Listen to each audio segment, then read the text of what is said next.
1, 2, a 1, 2, a 1, 2. Ha, yeah, I'm feeling free and alive like yeah. I'm feeling free and alive like let's celebrate, come on, cause I'm feeling free and alive like So what's your interaction been like with other Bay Area rappers? Well, you know, Bay Area rappers, I consider Bay Area rappers partners. I consider them my homies, my brothers. You know what I'm saying? Shout out to people like What's Real. Shout out to people like, you know, my man Taste Nate, King of Love. Like, these are people who are very close to me in one way or another, who I respect their hustle. They see me, they respect my hustle. And we just build. And I love the fact that we're all bosses in our own right. So whenever we get together in a collective, it's just like, you know, it's the stage and we rocking, whether we're doing shows together, whether we're partnering and putting together events. Right. You know, I just love the vibe, and I love the instinct to hustle. That independent hustle is something that I'm really with, and it drives me. And you know, there is some level of competition, or it's a competitive thing, but we're all in it together, and we're just trying to be our best selves. You know what I'm saying? And we're trying to help each other be our best selves. So that's what I love and appreciate about other Bay Area artists, especially the ones who are motivated to work. You know what I'm saying? I mean, whether you're in the Bay Area or New York or whatever, there's a lot of artists who are extremely talented who don't have that instinct to hustle, who don't have that instinct to move, and they think things are owed to them. You know what I'm saying? So they just sit on their laurels and they have this sense of entitlement. And, you know, that leaves you unsuccessful at the end of the day because you're not doing what it is that you need to do to be successful. You're not moving in the fashion and with that sense of urgency that you need, as talented as you could be. If you don't have that hustle, then it's not gonna work for you. Right. You know what I'm saying? But for the artists that are out here who are talented, who work hard, you know, it just inspires me, and I hope I inspire them in one way or another. It's a give and take, you know?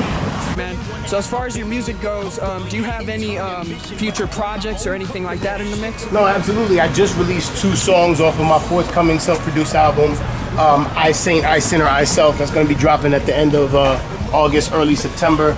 We just released the 2 singles, Hocus Pocus, featuring my man J Mo. We just released my song King of Everything. You know, like I said, it's all self-produced. This is to establish myself as a beat maker, as a producer, as well as an MC. So we got those moving. I'm doing my Instagram series.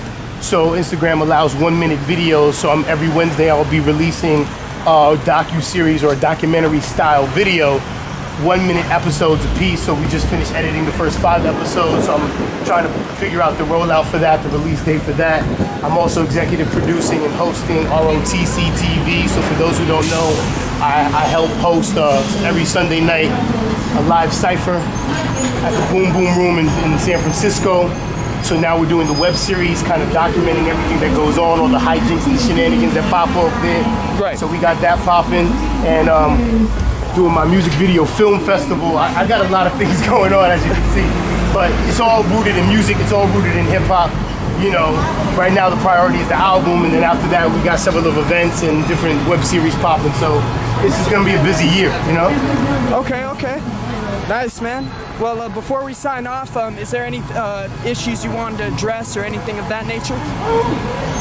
You know, we're just in a culture and climate now that's progressively trying to divide us, progressively or perpetually trying to compartmentalize us, not only in our physical space, but in our consciousness, and we have to be aware of that. We have to join together, you know what I'm saying, regardless of race, regardless of religion, regardless of economic status, and really understand that we're better together than we are separated, and recognize our common links as human beings. And I think that's what's going to help us withdraw from this frame of control that they're trying to put us in. And we can only do that through love. We can only do that through compassion. And I just think we just need more of that, you know. And we just have to be cognizant of the you know, powers that be putting us in these spaces, in these boxes, and we have to break free from the boxes. We have to unlearn the world. You know what I mean? Absolutely, man. I totally agree. And yes, for those who don't know, definitely check out the Boom Boom Room. You know I'm gonna go, and yes, gotta check it out. Anyway, man, I really appreciate your time, man, and Yeah, we're out. Peace.